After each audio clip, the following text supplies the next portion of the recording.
Welcome to the Subjective Professor podcast, where we reject coercion and hypocrisy.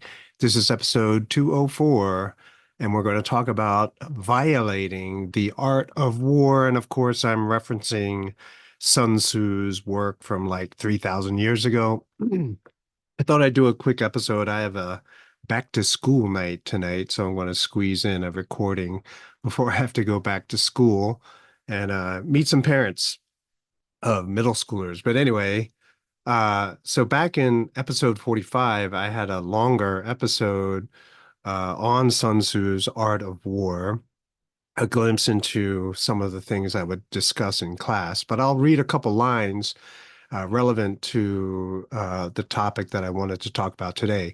In line one, the very first line of the Art of War, and just so you know, Sun Tzu was supposed to have been this great military general in the Chinese nation, and he was basically hired to lead a king's armies to war. And he was so good that they asked him to write down all of his philosophies. Now, I thought that it would be a huge tome, but it turns out to be a very brief 13 chapter book.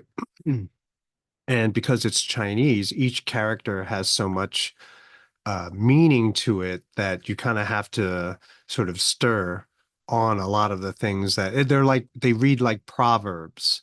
And so how you are going to understand them, how you apply them really does depend on your subjectivity. I loved it. I thought it was great. It's very much in the Taoist tradition, which is very much sort of like a libertarian proto-libertarian. So before libertarian even existed, a kind of has a very strong pro-freedom, uh, anti-authoritarian vibe to it. And Sun Tzu was very much in that camp. So anyway, in the first line, it says, Sun Tzu said, the art of war is of vital importance to the state. Huh, okay. So war is really important. And the second line, it says, it is a matter of life and death, a road either to safety or to ruin. Hence, it is a subject of inquiry which can on no account be neglected. So basically, war done badly can ruin a country, and that's where we're talking about bankruptcy. In class, I would always say, okay, yeah, you can just say that government has nothing to do with you. But on a personal level, your brain is your own personal government. So how you decide to engage with the world, it's either going to lead to ruin or to safety. Now, in line 18, it says, all warfare is based on deception, which I thought was really great, right? Because the state or the brain is going to sort of mislead people. You're going to try to keep things close to the vest. You don't want to telegraph to everyone what you're up to. And this works on a personal level, right? Privacy. This also can work on a national level, right? When you're fighting, when you have adversaries, other countries that want to do your country harm, then you don't want to let everyone know what you are actually capable of. And so, there are a lot of things that we could talk about this all day in terms of the relationship between Russia, China, and the United States. Like who is deceiving who is just basically too transparent. So it's obvious that they're not as strong as they sort of represent to their own people, et cetera, et cetera. So in the case of the United States, the deception is supposed to be for the enemy. It's not for your own people, right? And so here in the United States, this deception is for the American people just as much as it is for other countries. So, for example, the economic data, all lies, right? 800,000 jobs that supposedly were created last year. No, they weren't created. The CPI, the Consumer Price Index, is fudged in such a way to bring it down, to make it seem like it's not really that bad. But of course, to have this low CPI, they keep out of the calculation the very important things that we need on an everyday basis. And that's how they can get away with saying, yeah, CPI is not so bad. And CPI is used as a representation of inflation. And we all know that Inflation is increase of the money supply. And so, yes, inflation is happening all of the time on a crazy level. And so now that the US government is lying to its own people, deceiving, what does that tell you? Perhaps the enemy is not who you think it is, or the enemy, quote unquote, includes you, right? And so really we're not at a cooperative relationship with our own government, but we're in this adversarial kind of situation. So I was listening to Judge Napolitano and his interview with Jeffrey Sachs yesterday, as a matter of fact. Jeffrey Sachs is an economist, public policy analyst, a professor at Columbia University, active with the UN. And I think I remember him mentioning to Judge Knapp that he has some diplomacy uh, roles in his background, and so he can make comments on issues such as that. So Jeffrey Sachs was hanging out at the UN when Biden was there, Zelensky, all the cast of characters are there. And he said a couple of things which I have often said in class when I taught at the university.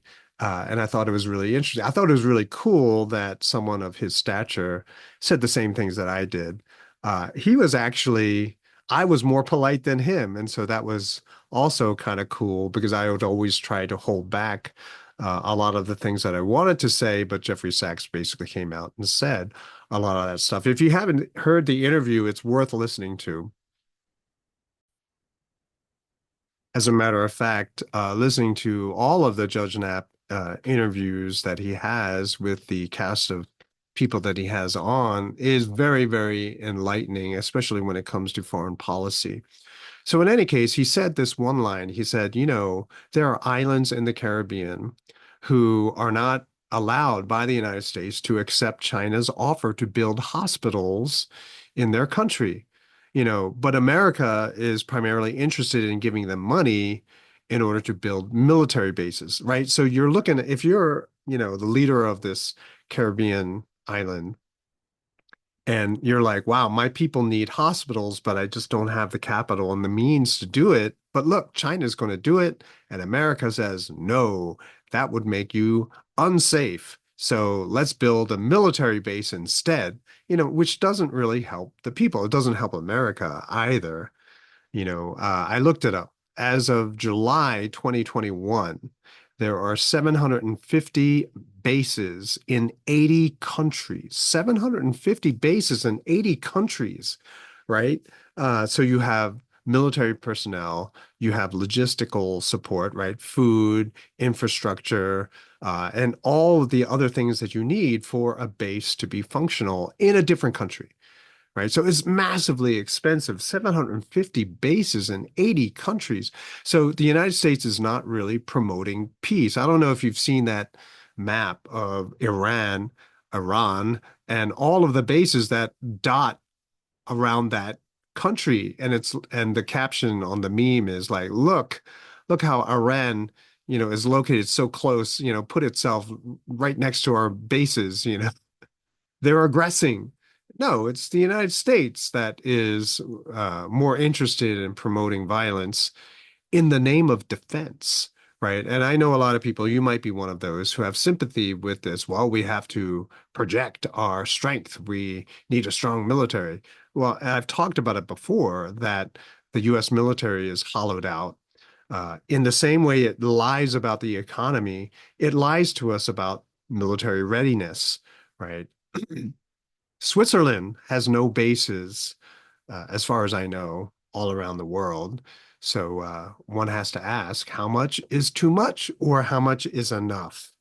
It's sort of like that weedy vine. I don't know if you live in an area where there are a lot of trees, but there are also a lot of invasive vines, and they grow up the tree, and they love the fact that the tree gives them so much access to light and all these other things that it needs to grow, but it's so successful that it kills the tree.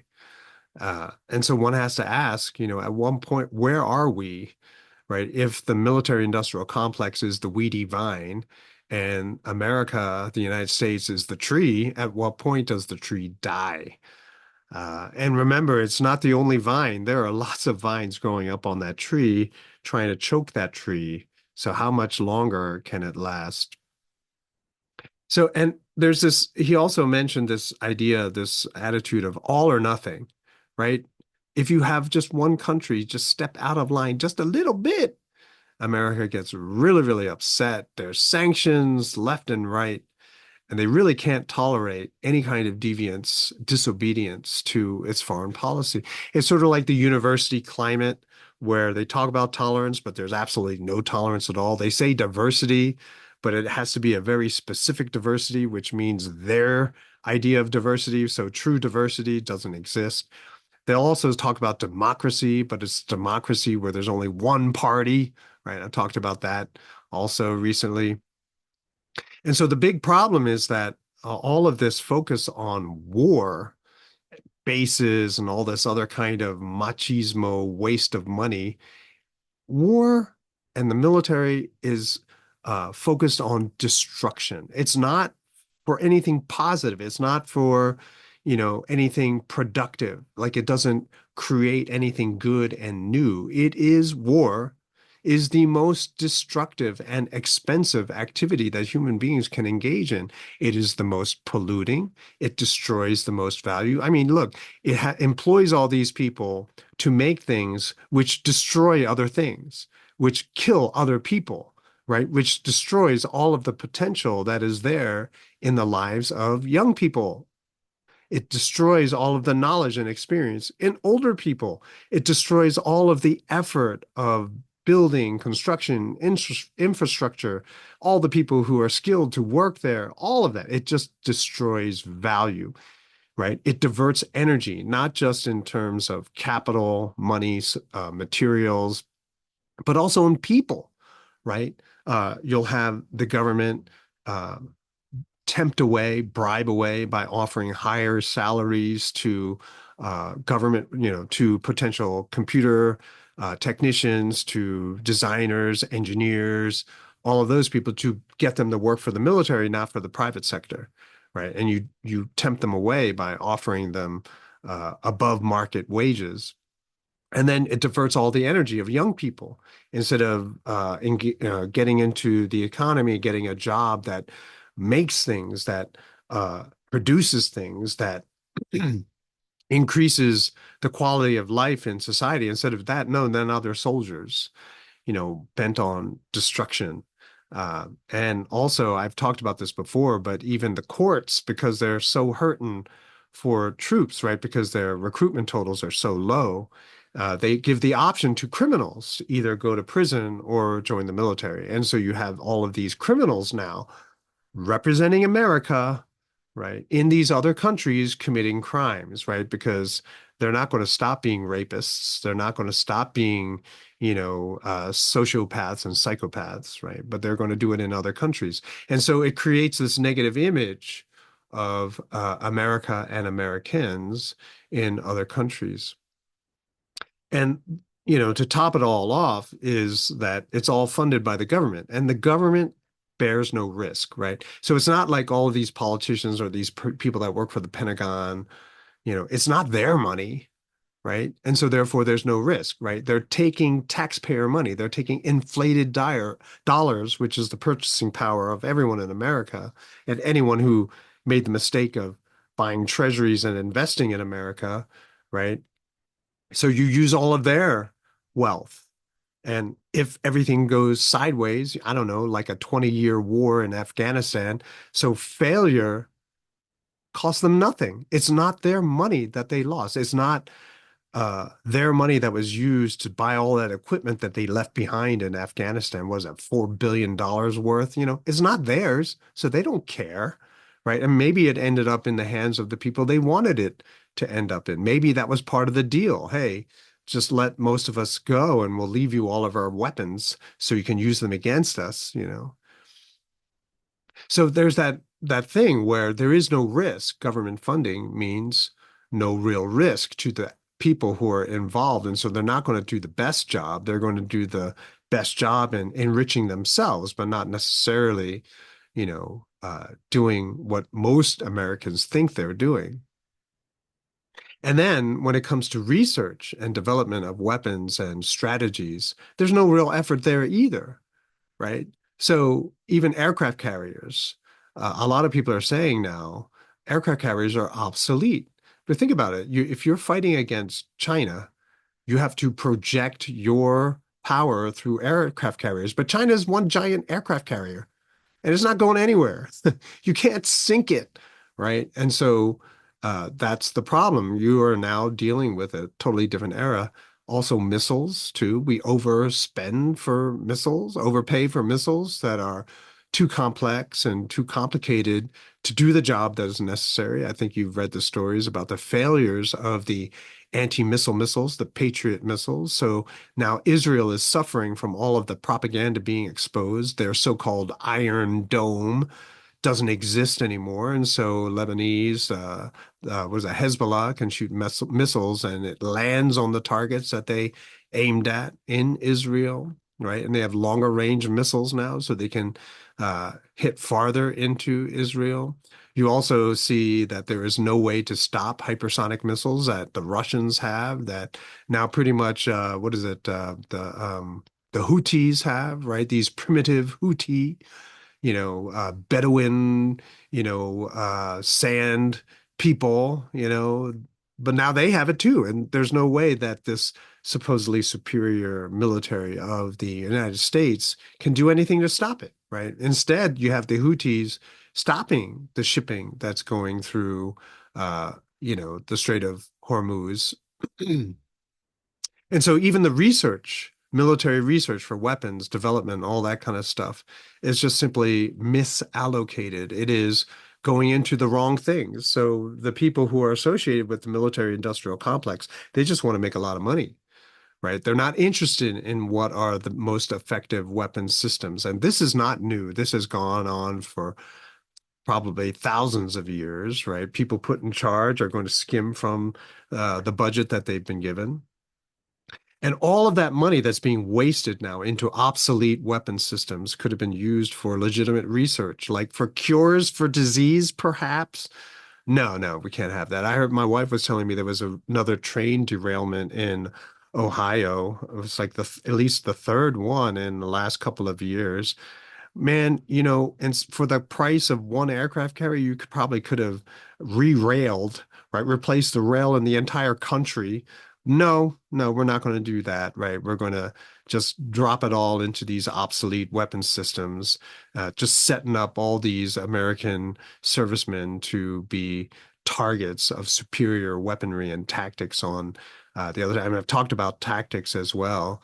Like if you're missiles that you're shooting at your target only cost $20,000, but the anti-missile missiles that you're shooting cost $2 million. Who's going to win? Right? Obviously, the people who are using cheaper weapons. And the Americans, they don't understand what inexpensive weapons even means. The vocabulary doesn't exist in research and development in the United States. So all of this is malinvestment. Ron Paul would always talk about malinvestment. I'd be like, that's bad, bad investment. What does that even mean? And so it's a misallocation of resources, right?